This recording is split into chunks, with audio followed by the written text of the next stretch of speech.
My parents announced a Hawaii trip for the grandkids, then called my children too difficult to invite, so I called my estate attorney and told him to remove them from. Oh, you guys are not going to believe this story. Imagine for a moment that your family, your own flesh and blood, could twist something as joyful as a lavish vacation into a weapon designed to publicly shame your grieving children. Because that's exactly what my parents did. They planned a secret, extravagant trip to Hawaii for my sister's kids, then, right in front of my own little ones, declared that my children were too difficult to be invited. And in that moment, something inside me snapped. I didn't cry, I didn't argue, I just picked up my kids, called my estate attorney, and legally erased my parents from our lives forever. My mother, bless her perfectly coiffed heart, choreographs every single moment of her life for maximum dramatic effect. And she picked this specific, agonizing moment on purpose. It was a Sunday, February 15th, 2025. Around 4:15 p.m., we were all gathered at my parents' immaculate, overly decorated house in Crestwood, Oregon. My dad had texted earlier that week, a casual invitation, family dinner. Kids can play in the basement. It was the usual bait, a promise of normalcy that rarely delivered. My sweet daughter, Lily, who's 7, was sprawled on the plush living room rug, her tongue tucked slightly out as she focused on drawing a lopsided, vibrant rainbow over a stick figure family. She's at that incredibly fragile age, where she still implicitly believes adults say exactly what they mean and mean exactly what they say. My son, Leo, 4, was meticulously lining up his toy cars by the glass coffee table like he was engineering a tiny, high-stakes traffic system. My older sister Chloe's kids were there too. Mason, 10, and Ava, 8. They were already incredibly loud, already scaling the expensive furniture like it was a jungle gym, generally tearing through the house like a hurricane. Suddenly, my mom clinked her crystal wine glass with a silver spoon, like we were at a formal wedding reception. "Okay, everyone," she announced, her smile wide and practiced. "We have a very special announcement." My dad, ever the dutiful prop, put his arm around the back of her chair. Chloe sat up straight, her eyes bright, practically bursting with anticipation. "Is it about the trip?" Chloe blurted out, unable to hide a smirk. An immediate, involuntary tightening seized my shoulders. "What trip?" I asked, looking between them, a cold knot forming in my stomach. My mom waved a manicured hand dismissively. "Oh, Elena, we just haven't had the chance to tell you yet. We are taking the grandkids to Hawaii for 2 weeks in April." Chloe actually let out a high-pitched squeal. "Stop, are you serious?" Ava shrieked, "Hawaii!" at the top of her lungs. On the floor, Lily's crayon abruptly stopped moving. She looked up, suddenly quiet, intensely alert. Little Leo echoed the word Hawaii, simply because he loves copying sounds, completely unaware of what it meant. My mom just laughed, soaking in the agitation. Yes, a big family treat. A special reward." My dad nodded along, looking incredibly self-satisfied, like he just approved a massive corporate bonus. Chloe leaned forward eagerly. "Which island? Maui?" My mom declared, "A beautiful beachfront resort, private pools, a traditional luau, all of it." Lily's entire face transformed. Pure, immediate hope washed over her features. "Mommy," she whispered to me, her voice so soft, as if she didn't want to jinx the magic. "Can I really see the real ocean?" I turned my head slowly toward my parents. My mom had said the grandkids. The grandkids. My mom's polished smile stayed perfectly in place, but her eyes were cold. Well, there it was. The little dramatic pause, the deliberate setup. I stared right at her and said, "Mom." Chloe's mouth twitched like she was holding back a laugh, privy to some inside joke I wasn't part of. My dad awkwardly cleared his throat and looked down at his shoes. "We're taking Chloe's kids," he muttered. I blinked once, the air suddenly feeling thin in the room. "And mine?" My mom's perfectly arched eyebrows lifted high, as if I were being utterly absurd. "No, honey." Lily's crayon rolled off her construction paper and onto the expensive rug. My chest went instantly, paralyzingly cold. "What exactly do you mean, no?" I asked, my voice dangerously flat. My mom delivered the next sentence with the casual, breezy tone of someone explaining a minor parking regulation. "It's a reward for good behavior. Elena, your kids are just too difficult."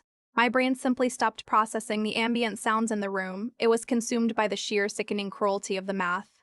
2 kids invited, 2 kids excluded, 2 little faces glowing with excitement, 2 sets of ears burning with rejection.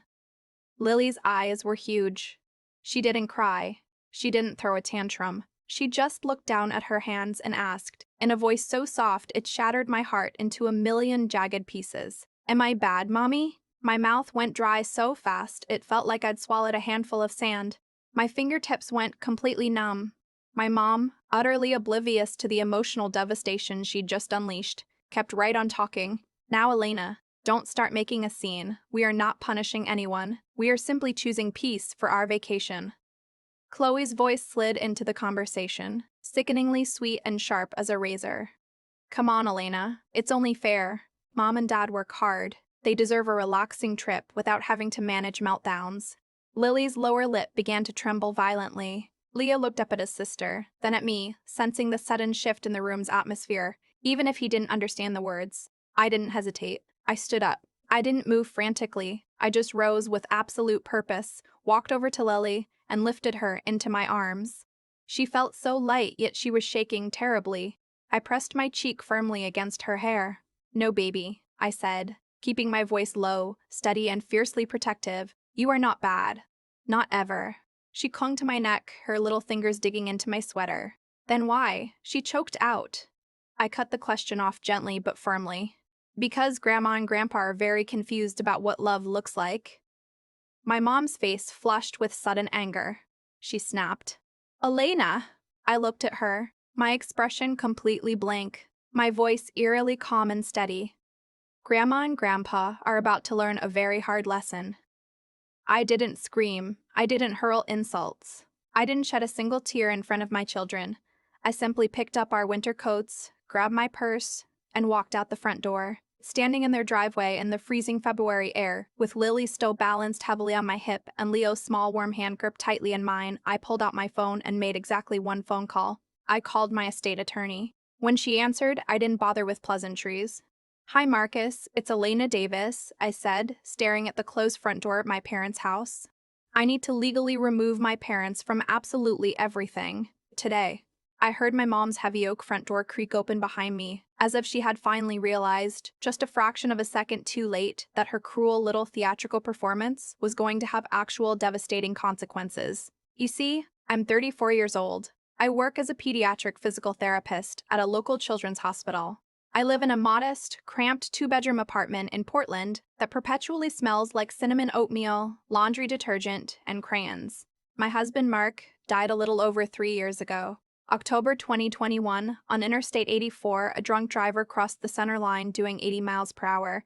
It took exactly one phone call, one grim-faced state trooper standing awkwardly on my front door, to split my entire life, cleanly, in half. After Mark died, my parents didn't step in to help the way normal people imagine a loving family steps in.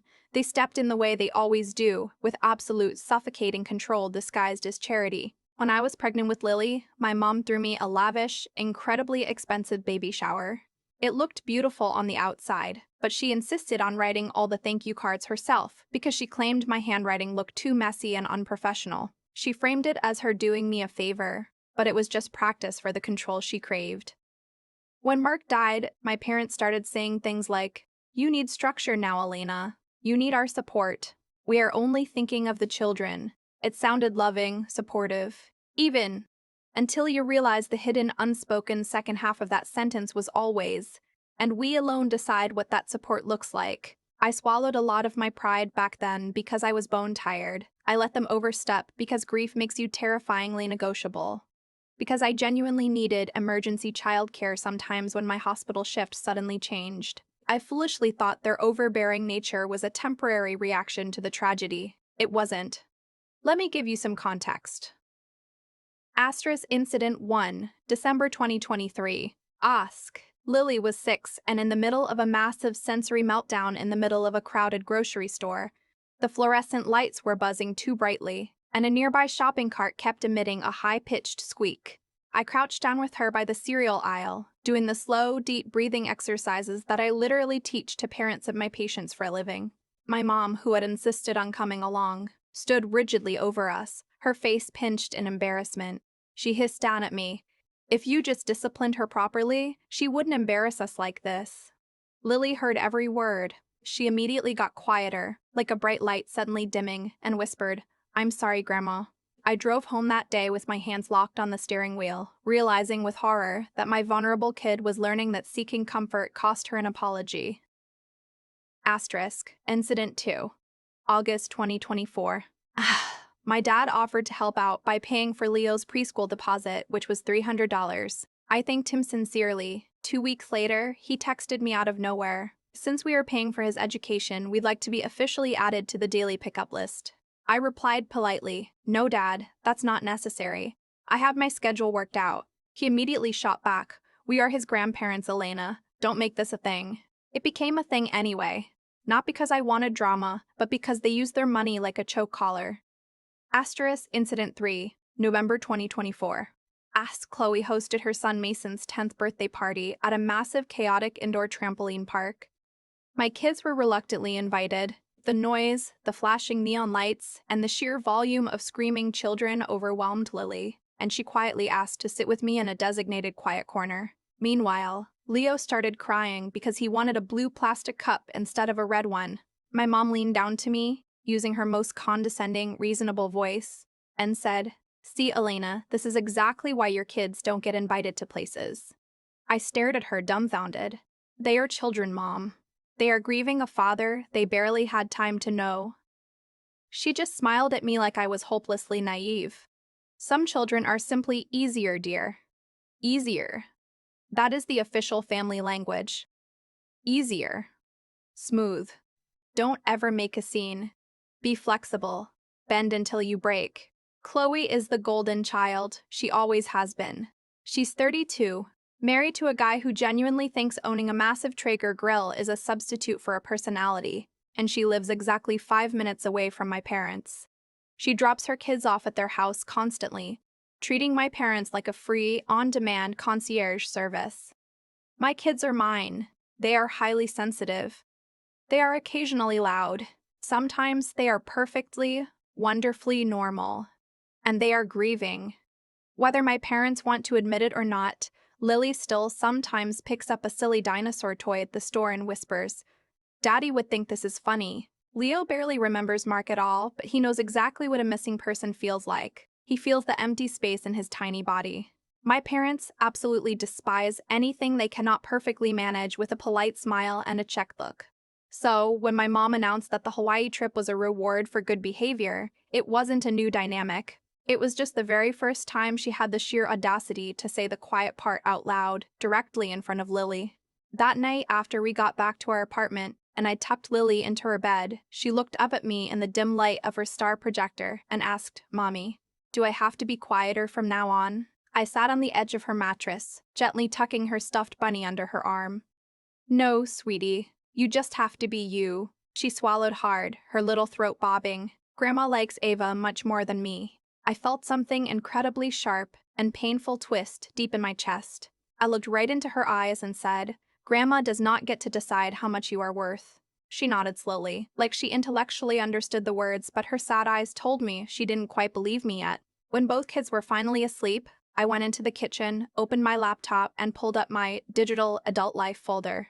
I maintained this folder meticulously because Mark's sudden death taught me a brutal, unforgiving lesson. Paperwork is the only language that some people truly respect. I opened my state documents from early 2022. It was a standard, basic setup, but looking at it now made my blood run cold. My parents were legally listed as the successor trustees on the kids' financial trust. They were listed as the primary guardians in the event something catastrophic happened to me. They were listed as the primary emergency contacts on every single medical and school form. At the time I drafted it, I was drowning in fresh grief. And I told myself it was the logical choice. They were financially stable. They owned a large house. They had a robust retirement fund. They projected the perfect, flawless image. Now, sitting in the quiet dark of my kitchen, I vividly pictured Lily. At 7 years old, grieving and confused, being told by her own grandmother that she was too difficult to be loved. I imagined my mother raising my daughter with that exact same polished, smiling cruelty. I opened my phone and started collecting digital receipts like my children's lives depended on it, because emotionally, they did. I took screenshots of the family group chat from earlier that afternoon. My mom had proudly posted a countdown timer to the Hawaii trip. Her caption read, "Reward for the kiddos who know how to behave." Chloe had immediately responded, "Mason and Ava are going to absolutely lose their minds." Then my mom followed up, in writing, "Plain as day for the whole family to see." We decided not to bring Lily and Leo. It's just too hard to manage them. We need peace on this trip. I stared at that text message until my eyes burned and the letters blurred together. Editor's note for voice actor, slight pause, a sigh. A lot of you in the comments are probably asking why my parents were on the legal paperwork in the first place and where Mark's family was during all this. To clarify, when Mark passed away, his parents were completely, utterly destroyed by the loss and relocated to a quiet retirement community in Florida to try and heal. His sister Sarah and her husband David live about 45 minutes away from me. At the time of Mark's tragic accident, Sarah was dealing with severe, debilitating postpartum depression after having twins. I didn't want to burden her. My parents, on paper at least, looked like the most stable, capable option. I was in a fog of trauma, and I made a mistake. A mistake I was now going to fix. Update 1, Ask Wave 1 of the fallout started the very next morning. My dad called my phone at exactly 7:00 a.m. I stared at the screen and let it ring out. He immediately texted, "Elena, we need to talk. Your mother is very upset by how you stormed out." Chloe texted me at 7:15 a.m. "You really embarrassed Mom yesterday. If you were jealous about the trip, you could have handled it privately instead of making a scene." Privately so Lily wouldn't hear it? No, Chloe meant privately so that they wouldn't be witnessed being cruel. My mom left a rambling voicemail at 9:30 a.m. Her voice was trembling with that performative, theatrical pain she excels at. "Elena, I simply cannot believe you would threaten mess like this, just because we are trying to have a nice, relaxing trip. We love those kids despite their challenges. You are completely overreacting, as usual."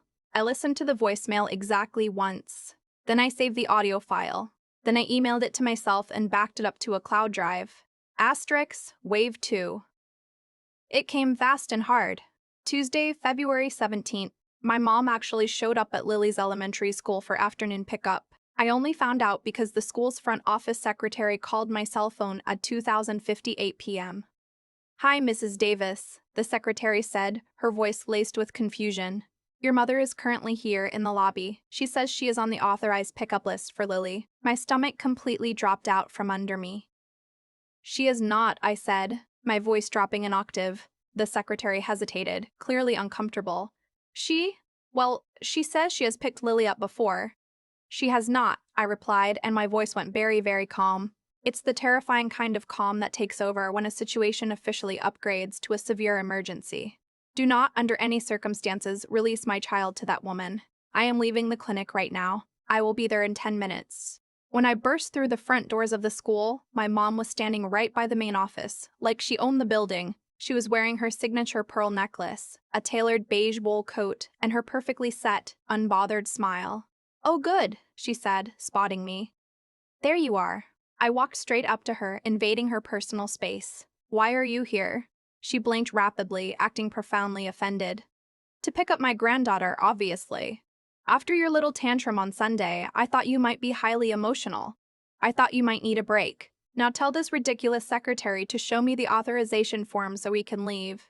She smiled her stiff, frozen smile at the secretary. "Mom," I said, my voice slicing through the lobby air. "Show me the form." She stiffened. "Elena, don't be ridiculous. Show me the form, Mom." She didn't. Because she couldn't. She reached out to grab my arm. "Honey, please don't do this here." I took a large step back, out of her reach. "Stop." Right at that moment, the double doors opened, and Lily walked out into the lobby, holding her teacher's hand. She immediately saw my mom and froze dead in her tracks. My mom instantly softened her voice, dripping with fake, sugary sweetness.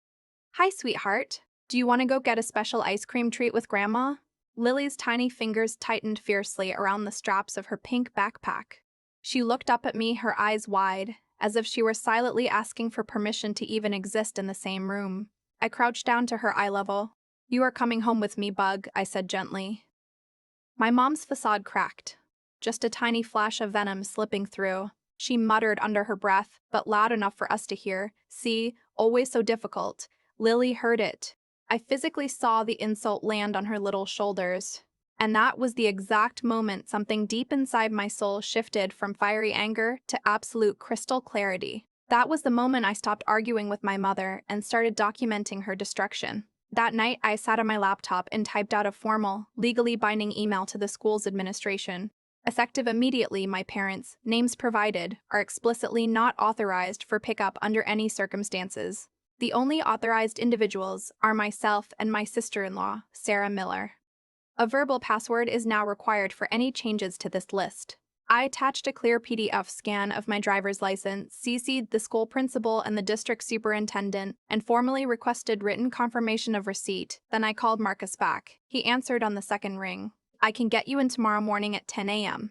I'll be there, I replied. Asterisk update 2, Thursday, February 19th, 2025. 10,006 a.m. I sat in Marcus's downtown Portland office, holding a thick manila folder on my lap, my hands neatly folded together to hide the fact that they were shaking with adrenaline. Marcus is the kind of seasoned attorney who speaks exclusively in complete, measured sentences and never wastes an ounce of unearned emotion on outrage. He is perfectly calm.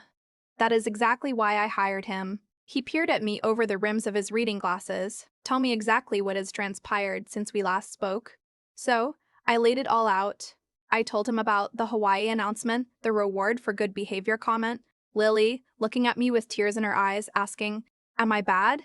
I told him about the unhinged attempt to bypass me at the school pickup line. Marcus's face didn't change much, but his eyes sharpened slightly. He pulled my file out of his desk drawer. And your parents are currently listed as the primary guardians and successor trustees in the event of your death? Yes, I said. Not anymore. Marcus gave a single, curt nod. Understood. We will update the entire portfolio. He began sliding fresh, blank legal documents across his mahogany desk. We are drafting a new pour-over will, he explained. New trust language, new guardianship nominations, new advanced healthcare directive. I swallowed hard, my throat tight. I want my parents completely removed from all of it, every single page. Marcus didn't bat an eye. We can certainly do that. Who do you trust to take their place? My sister-in-law, Sarah, and her husband, David, I said firmly. They are steady. They are genuinely kind. They do not treat my children's existence like a conditional performance. Marcus wrote the names down meticulously, then looked back up. Do you want your parents to retain any minor role whatsoever? Medical decision-making proxy if you are incapacitated? Conditional access to the trust? Visitation language? I closed my eyes and vividly pictured my mom standing in the school lobby, calling my shrinking 7-year-old difficult. I opened my eyes and looked Marcus dead in the face. No. Marcus leaned back in his leather chair. Then we execute a total removal. No fiduciary role, no financial access, no discretionary distributions, no visitation clauses, no family consultation rights. A clean break. My mouth set into a tight line. I also want them removed as the contingent beneficiaries on my accounts. Marcus paused, his pen hovering. They are currently listed as beneficiaries? I nodded, feeling a wave of shame. My main life insurance policy was hastily set up right after Mark died. I added them as contingent beneficiaries because I was drowning in grief. I didn't know what I was doing, and I was terrified of leaving the kids with nothing.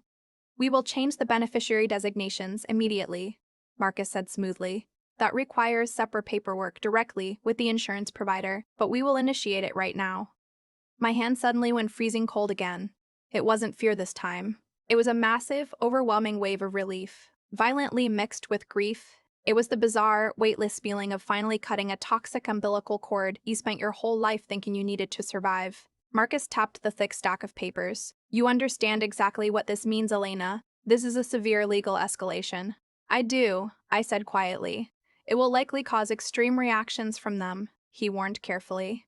I almost laughed, a bitter sound escaping my throat. Marcus, they are already reacting. They just don't realize I'm finally fighting back. Marcus gave a small, respectful nod and pushed his favorite heavy silver pen across the desk toward me. I signed page after page. I initialed clause after clause. At exactly 11,003 a.m., Marcus's paralegal came in and officially notarized the final documents.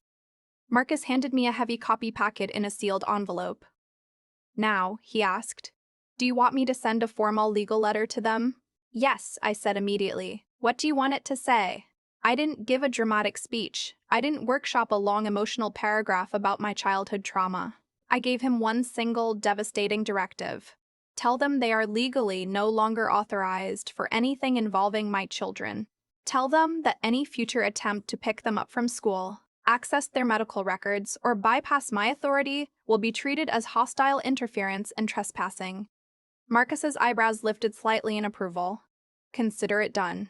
At 12:25:18 p.m., as I was driving home, my phone screen lit up on the dashboard. It was Chloe. Mom says you are doing something crazy. Call me. I replied at a red light, do not contact my kids. Chloe texted back instantly, are you seriously threatening us over a vacation? I replied, I am setting a boundary. Then my mom called. I let it ring until it went to voicemail. She immediately texted after, absolutely everything we have done for you since Mark died. This is how you repay us? You are sick. I didn't answer her feelings. I answered with cold, hard facts. At 12:27 p.m., I pulled over, parked my car, and sent exactly one final message into the main family group chat. I updated my entire estate plan this morning with my attorney. You are no longer legally authorized for school pickup, medical decisions, guardianship, or any legal role whatsoever regarding Lily and Leo. Do not attempt to contact their school again. Any further attempts to circumvent my authority will be officially documented and handed over to my lawyer. No emojis, no emotional explanations, no apologies. The group chat went completely, eerily dead for exactly 40 seconds. Then it absolutely exploded. My dad called me 3 times back to back. My mom wrote in all caps, you cannot do this to us. We are your family. Chloe wrote, you are literally punishing our parents because you're bitter about a vacation. Even my aunt, who lives in Texas and rarely speaks to me, chimed in. Elena, families do not use legal threats against each other. Calm down. I didn't argue with a single one of them. I simply took a screenshot of the entire unhinged thread and forwarded it directly to Marcus's office email. At 3:41 p.m., the real explosion happened. My mom showed up at my apartment building. She didn't knock. She pounded on the door with her fists. It was a heavy, rhythmic, aggressive pounding that rattled the cheap brass numbers on the wood. I looked through the peephole. She was wearing her pearls again, as if expensive jewelry gave her some sort of moral high ground. Elena, she shouted through the heavy door. Open this door right now. In the living room, Lily's head popped up from the couch. She went terrifyingly still, her eyes darting to the door. Leo immediately ran over and pressed his small, trembling body into my leg. I knelt down right there in the entryway, boxing them in with my arms. You are safe, I whispered to them, keeping my voice incredibly steady. You do not have to answer to anyone who makes you feel bad. Then I stood up, walked until my face was inches from the wood, and spoke clearly through the door, without unlocking it. Leave, I said loudly. Now my mom's voice went shrill and hysterical. You are keeping my grandbabies from me. You are out of your mind. I didn't flinch. You told my daughter she was too difficult to be loved, and you used a vacation as a weapon. You tried to illegally remove her from her school. You no longer have access to us. My dad's voice suddenly joined in, low, rumbling, and furious. Elena, this is absolutely ridiculous. Open the damn door. We are family. Family is not a free permission slip for abuse, I stated. There was a tense, heavy pause in the hallway. Then my mom hissed through the crack in the doorframe. You are going to deeply regret this. I didn't yell back. I didn't trade petty insults. I calmly pulled my phone out of my pocket and dialed the non-emergency police dispatch line. I requested an officer for a trespasser, refusing to leave. When the police officer finally arrived 20 minutes later, he stood in the narrow, carpeted hallway with his notepad out. I opened my door just enough to speak to him. Ma'am, do you live at this residence? The officer asked me. Yes, I do, I said, handing him my ID. He turned to my parents, who were standing there looking utterly mortified that actual law enforcement had been called on them. Have you folks been asked to leave the premises? My mom opened her mouth, ready to spin a web of lies about a concerned grandmother checking on her unstable daughter. I answered first, my voice ringing with total authority. Yes, officer. I asked them to leave twice through the door. This is the 3rd time they have harassed me this week. I have the entire interaction recorded on my phone. The officer didn't even blink. He looked at my well-dressed parents and pointed toward the elevator. You need to go now. If you return, you will be cited for trespassing. My mom's face did something incredibly strange. It went tight, pale, and genuinely shocked, as if her brain simply could not process the fact that the real world didn't recognize her as the untouchable main character of the universe. As they angrily walked away toward the elevator, my mom turned around and fired one last desperate line over her shoulder. You are teaching your own children to hate their grandparents. I didn't chase her down the hall. I didn't defend myself. I just looked at her and said evenly, "No, Mom, I'm teaching them that they are not bad." And then I shut my door, slid the deadbolt into place, and locked them out of my life for good. The very next morning, Lily sat at the kitchen table and ate her entire bowl of cereal without once nervously watching my face for weather updates on my mood. She didn't apologize for spilling a drop of milk. She just laughed at a joke Leo made. That moment mattered more to me than any hollow apology my parents could ever offer. On Saturday, we went to the local public library. Lily picked out a massive, beautifully illustrated book about ocean animals. She sat on a giant green beanbag chair, pointed at the page, and smiled. "Look, Mommy, a sea turtle." Leo ran his sticky fingers along the vibrant pictures of fish, making happy, bubbling noises. It was normal. It was quiet. It was safe. My parents, true to their toxic nature, tried exactly one last pathetic tactic on Monday afternoon. I opened my front door to find a gift bag sitting on my welcome mat. It was a massive, glossy, expensive-looking bag. Inside were 2 high-end children's snorkeling sets. It was a bribe, wrapped in cheap plastic. Attached to the handle was a card written in my mom's unmistakable perfect cursive. "For when you finally calm down and come to your senses. Love always, Grandma and Grandpa." Lily walked up behind me and saw the bag. Her little face immediately tightened with anxiety. "Is that from Grandma?" she whispered. "Yes," I said honestly. She looked at her shoes. "Do I have to say thank you?" "No," I said, picking the bag up. "You never owe anyone gratitude for hurting you." I didn't throw it in the trash. I walked the bag straight down to my car, drove 20 minutes across town, and left it sitting squarely on my parents' front porch. I didn't knock. I didn't leave a note. I just returned their manipulation to sender. That evening, Marcus's paralegal emailed me. Formal cease and desist letter sent via certified mail. Delivery and signature confirmed. I printed the confirmation receipt and placed it securely into my adult life folder because that is what I do now. I refuse to debate my reality with people who actively benefit from my silence. I refuse to let my children audition for basic love. Chloe still regularly posts passive-aggressive countdown pictures to her Maui vacation on Facebook. My mom still tells all her country club friends that I am going through a severe mental health crisis. They can spin whatever fictional narrative helps them sleep at night in their big, empty house. My boundary remains absolute. My children are not too difficult. They are children. They are grieving. They are beautifully human. And access to them is a privilege, not a guaranteed family right. So now, when Lily asks me, usually in the quiet, dark moments right before sleep, "Am I bad, Mommy?"